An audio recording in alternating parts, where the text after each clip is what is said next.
ആളുകൾക്ക് പ്രവാചകനോടുള്ള സ്നേഹം കണ്ടപ്പോൾ ശൈത്താന് പ്രവാചകനോട് അസൂയ തോന്നി. ഇത് അവസാനിപ്പിക്കാൻ ശൈത്താൻ തീരുമാനിച്ചു. ഒരു ദിവസം ശൈത്താൻ അള്ളാഹുവിനെ സമീപിച്ചു. അയ്യൂബ് നബിയെക്കുറിച്ച് പിശാച് അള്ളാഹുവിനോട് പരാതി പറഞ്ഞു. പ്രവാചകൻ എപ്പോഴും അള്ളാഹുവിനോട് പ്രാർത്ഥിക്കുമെങ്കിലും അദ്ദേഹം ഒരിക്കലും ഒരു ആത്മാർത്ഥതയുള്ള വ്യക്തിയല്ല. ശൈത്താൻ പറഞ്ഞു. എന്നാൽ അള്ളാഹു ശൈത്താനോട് പറഞ്ഞു, അയ്യൂബ് എൻ്റെ ഏറ്റവും ആത്മാർത്ഥതയുള്ള ഭക്തന്മാരിൽ ഒരാളാണ്. പ്രവാചകന്റെ ആത്മാർത്ഥതയുടെ ആഴം ശൈത്താനെ കാണിച്ചു കൊടുക്കാൻ അള്ളാഹു ആഗ്രഹിച്ചു. അയ്യൂബ് നബിയുടെ സ്വത്തിൽ അവൻ ഉദ്ദേശിച്ചത് ചെയ്യാൻ പിശാചിന് അള്ളാഹു അനുമതി നൽകി. ശൈത്താന് ഇപ്പോൾ വളരെ സന്തോഷമായി. ശൈത്താൻ പ്രവാചകന്റെ ഉടമസ്ഥതയിലുള്ളതെല്ലാം നശിപ്പിക്കാൻ തുടങ്ങി. അവൻ അദ്ദേഹത്തിന്റെ കൃഷിസ്ഥലങ്ങളും കന്നുകാലികളും എന്നിവിടങ്ങളെല്ലാം കത്തിച്ചു കളഞ്ഞു. അവൻ അദ്ദേഹത്തിന്റെ എല്ലാ ദാസന്മാരെയും നശിപ്പിച്ചു. അയ്യൂബ് നബി ഇപ്പോൾ എല്ലാം നഷ്ടപ്പെട്ടവനായി മാറി. ആ സമയത്ത് ശൈത്താൻ ഒരു വൃദ്ധന്റെ വേഷത്തിൽ പ്രവാചകനെ വഴിപിഴപ്പിക്കാൻ സമീപിച്ചു. താങ്കളുടെ സമ്പത്തെല്ലാം നഷ്ടപ്പെട്ടു. അയാൾ പ്രവാചകനോട് പറഞ്ഞു, ഇതിന് കാരണം ചിലർ പറയുന്നത് താങ്കൾ മറ്റുള്ളവർക്ക് ധാരാളം ദാനധർമ്മങ്ങൾ ചെയ്തത് കൊണ്ടാണെന്നാണ്. മറ്റു ചിലർ പറയുന്നത് താങ്കൾ പ്രാർത്ഥനയ്ക്ക് വേണ്ടി ഒരുപാട് സമയം ചിലവഴിച്ചതുകൊണ്ടാണെന്ന്. താങ്കൾക്കുണ്ടായ നാശത്തെ തടയാൻ അള്ളാഹുവിന് കഴിവുണ്ടായിരുന്നെങ്കിൽ അള്ളാഹു താങ്കളെ രക്ഷിക്കുമായിരുന്നു. ഈ കാണുന്നതെല്ലാം അള്ളാഹുവിന് സ്വന്തമാണ്. ഞാൻ ഈ സ്വത്തുക്കളുടെ ഒരു സംരക്ഷകൻ മാത്രമാണ്. അവൻ ഉദ്ദേശിക്കുന്നവർക്ക് അവൻ നൽകുകയും അവൻ ഉദ്ദേശിച്ചവരിൽ നിന്ന് അവൻ തിരിച്ചെടുക്കുകയും ചെയ്യുന്നു. ഇങ്ങനെ പറഞ്ഞുകൊണ്ട് നബി വീണ്ടും അള്ളാഹുവിനോട് പ്രാർത്ഥിച്ചു. ഇത് കണ്ട് ശൈത്താന് നിരാശ തോന്നി. അതിനാൽ വീണ്ടും അവൻ അള്ളാഹുവിനോട് സംസാരിച്ചു. ഞാൻ അവന്റെ വസ്തുവകകളൊക്കെയും നഷ്ടപ്പെടുത്തി, എന്നാൽ അവൻ ഇപ്പോഴും നിന്നിൽ നന്ദിയുള്ളവനാണ്. അവൻ അള്ളാഹുവിനോട് പറഞ്ഞു, മാതാപിതാക്കളുടെ യഥാർത്ഥ പരീക്ഷണം അവരുടെ മക്കളാണ്. അവരുടെ മക്കൾ നഷ്ടപ്പെടുമ്പോൾ അവൻ നിന്നെ തള്ളി പറയുന്നത് കാണാം. പിശാചിന്റെ ഇഷ്ടം പോലെ ചെയ്യാൻ അള്ളാഹു അധികാരം നൽകി. എന്തൊക്കെ ആസൂത്രണങ്ങൾ നടത്തിയാലും പ്രവാചകന്റെ വിശ്വാസവും ക്ഷമയും ഇല്ലാതാക്കാൻ കഴിയില്ലെന്ന് അള്ളാഹു അവന് മുന്നറിയിപ്പ് നൽകുകയും ചെയ്തു. പ്രവാചകൻ താമസിച്ചിരുന്ന വീട് നശിപ്പിച്ചു. അദ്ദേഹത്തിന്റെ മക്കളെല്ലാം അതിനുള്ളിൽപ്പെട്ട് മരണപ്പെട്ടു. പ്രവാചകന്റെ ഹൃദയം തകരുന്ന കാഴ്ചയായിരുന്നു അത്. ശൈത്താന് വളരെയധികം സന്തോഷമായി. അവൻ വീണ്ടും ആ പഴയ വൃദ്ധന്റെ രൂപത്തിൽ പ്രവാചകന്റെ അടുത്തേക്ക് വന്നു. എന്നിട്ട് അദ്ദേഹത്തോട് പറഞ്ഞു, താങ്കളുടെ മക്കൾ മരണമടഞ്ഞ സാഹചര്യം വളരെ ദുഃഖകരമായിരുന്നു. നിന്റെ നാഥൻ നിന്റെ പ്രാർത്ഥനകളുടെ പ്രതിഫലം നൽകിയില്ല. പക്ഷെ പ്രവാചകൻ പറഞ്ഞു, അള്ളാഹു ചിലപ്പോൾ നൽകും, ചിലപ്പോൾ അവൻ തിരിച്ചെടുക്കും. അവൻ ചിലപ്പോൾ സന്തുഷ്ടനാണ്, ചിലപ്പോൾ നമ്മൾ ചെയ്യുന്നതിൽ അവൻ തൃപ്തനല്ല. എന്ത് സംഭവിച്ചാലും എന്റെ വിശ്വാസത്തിൽ ഞാൻ ഉറച്ചു നിൽക്കുക തന്നെ ചെയ്യും. എന്റെ സൃഷ്ടാവിനോട് ഞാൻ നന്ദിയുള്ളവനായിരിക്കുകയും ചെയ്യും. പിന്നെ പ്രവാചകൻ തന്റെ നാഥനോട് പ്രാർത്ഥിച്ചു. ഇത് കണ്ടപ്പോൾ ശൈത്താൻ വീണ്ടും കോപാകുലനായി. ശൈത്താൻ വീണ്ടും അള്ളാഹുവിനെ സമീപിച്ച് പറഞ്ഞു, അയ്യൂബിന് തന്റെ സമ്പത്ത് മുഴുവനും നഷ്ടപ്പെട്ടു. കുട്ടികൾ മരിച്ചു. അവൻ ആരോഗ്യമുള്ളിടത്തോളം കാലം ഇനിയും കുട്ടികൾ ഉണ്ടാവുമെന്ന പ്രതീക്ഷയിൽ അവൻ അള്ളാഹുവിനെ കൂടുതൽ കൂടുതൽ ആരാധിച്ചു കഴിയും. അതുകൊണ്ട് അദ്ദേഹത്തിന്റെ ശരീരത്തെ തളർത്തുവാൻ എനിക്ക് അനുവാദം തരണം. പിന്നീട് അവൻ ഒരിക്കലും അള്ളാഹുവിനെ ആരാധിക്കുകയില്ല. പിശാചിനെ ഒരു പാഠം പഠിപ്പിക്കണമെന്ന് അള്ളാഹു ആഗ്രഹിച്ചു. അതിനാൽ അവന്റെ മൂന്നാമത്തെ അഭ്യർത്ഥനയും അള്ളാഹു അനുവദിച്ചു. ശൈത്താൻ പ്രവാചകന്റെ ശരീരത്തിൽ പ്രവർത്തിക്കാൻ തുടങ്ങി. പ്രവാചകൻ രോഗബാധിതനായി.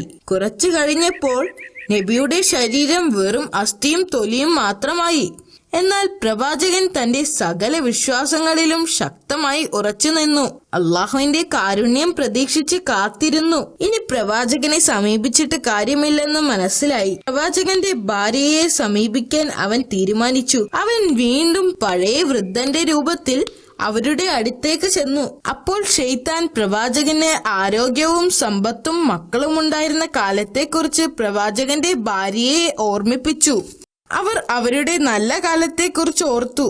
തങ്ങൾക്ക് നഷ്ടപ്പെട്ട മക്കളെയും സമ്പത്തും ഭർത്താവിന്റെ ആരോഗ്യവും ഓർത്തപ്പോൾ അവരുടെ കണ്ണുകൾ നിറഞ്ഞൊഴുകി.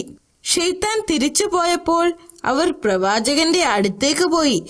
എന്നിട്ട് അദ്ദേഹത്തോട് കരഞ്ഞുകൊണ്ട് പറഞ്ഞു, എത്ര നാൾ അങ്ങ് നാഥനിൽ നിന്നുള്ള ഈ പീഡനം സഹിക്കും? താങ്കൾ എന്തുകൊണ്ടാണ് നമ്മുടെ കഷ്ടപ്പാടുകൾ മാറ്റാൻ അള്ളാഹുവിനോട് ആവശ്യപ്പെടാത്തത്?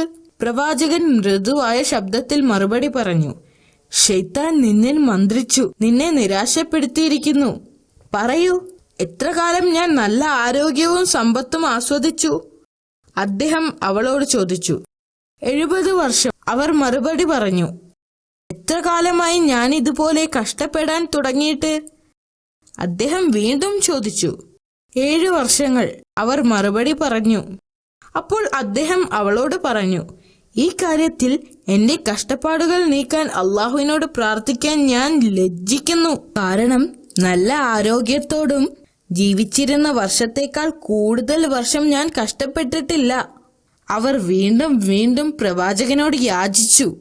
അപ്പോൾ അദ്ദേഹം അവളോട് പറഞ്ഞു, നിങ്ങളുടെ വിശ്വാസം ദുർബലപ്പെട്ടിരിക്കുന്നു. നമ്മുടെ നാഥനോടുള്ള വിശ്വാസത്തിൽ നിങ്ങൾ അസംതൃപ്തയാണ്.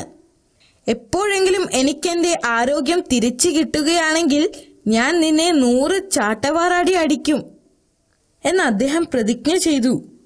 അദ്ദേഹം അവളോട് വീട് വിട്ടു പോവാനും മേലിൽ തിരിച്ചു വരരുത് എന്നും ആജ്ഞാപിച്ചു. ഇത് കേട്ട് അവർ അമ്പരന്നു. അവർ വളരെയധികം വിഷമത്തോടുകൂടി വീട് വിട്ടുപോയി. അവർക്ക് അദ്ദേഹത്തോട് വളരെയധികം ഇഷ്ടമായിരുന്നു. തന്റെ ഭാര്യയോട് അങ്ങനെ പറയേണ്ടി വന്നതിൽ അദ്ദേഹത്തിന് വിഷമം തോന്നി. അവർ തെറ്റായൊന്നും ഉദ്ദേശിച്ചില്ലെന്ന് അദ്ദേഹത്തിന് അറിയാമായിരുന്നു. ഈ നിസ്സഹായാവസ്ഥയിൽ അദ്ദേഹം അള്ളാഹുവിനോട് പ്രാർത്ഥിച്ചു. അത് പരാതിപ്പെടുന്നതിനായിരുന്നില്ല, അള്ളാഹുവിന്റെ കാരുണ്യത്തിന് വേണ്ടിയായിരുന്നു.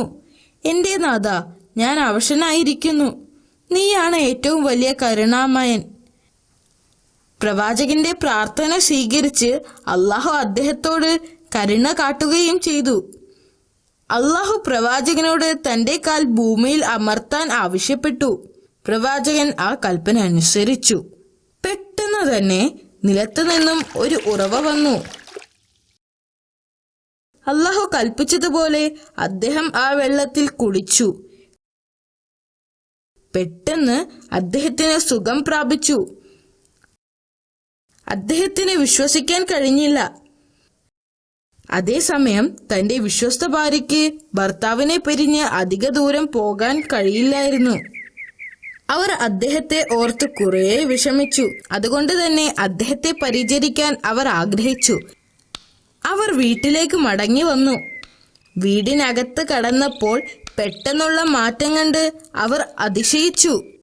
പ്രവാചകൻ വീണ്ടും ആരോഗ്യവാനായിരിക്കുന്നു. അദ്ദേഹത്തിന്റെ എല്ലാ അസുഖങ്ങളും ഇല്ലാതായിരുന്നു. അവർ അദ്ദേഹത്തെ കെട്ടിപ്പിടിക്കുകയും അള്ളാഹുവിനോട് നന്ദി പറയുകയും ചെയ്തു. പ്രവാചകൻ ദേഷ്യത്തിലായിരുന്നപ്പോൾ എടുത്ത ശപഥത്തെക്കുറിച്ച് ഓർത്ത് അദ്ദേഹം ഇപ്പോൾ ദുഃഖിക്കുന്നു. ആരോഗ്യം തിരിച്ചു കിട്ടുകയാണെങ്കിൽ ഭാര്യയ്ക്ക് 100 അടി നൽകുമെന്ന് സത്യം ചെയ്തിരുന്നു. അവളെ വേദനിപ്പിക്കാൻ അദ്ദേഹത്തിന് കഴിയുമായിരുന്നില്ല. എന്നാൽ അള്ളാഹുവിനോടുള്ള വാക്കുകൾ തെറ്റിക്കാനും അദ്ദേഹത്തിന് കഴിയില്ലായിരുന്നു. അള്ളാഹു തന്റെ വിശ്വസ്ത ദാസന്റെ ധർമ്മസങ്കടം പരിഹരിക്കാൻ വീണ്ടും സഹായത്തിനെത്തി. അള്ളാഹു അദ്ദേഹത്തോട് കനം കുറഞ്ഞ പുല്ലിന്റെ ഒരു കെട്ടുണ്ടാക്കാനും അത് വെച്ച് ഭാര്യയെ പതുക്കെ അടിക്കുവാനും ആവശ്യപ്പെട്ടു. തന്റെ ഭാര്യയ്ക്ക് വേദനിക്കാതെ തന്നെ തന്റെ വാക്ക് പാലിക്കാൻ കഴിഞ്ഞതിൽ അദ്ദേഹം വളരെയധികം സന്തോഷിച്ചു.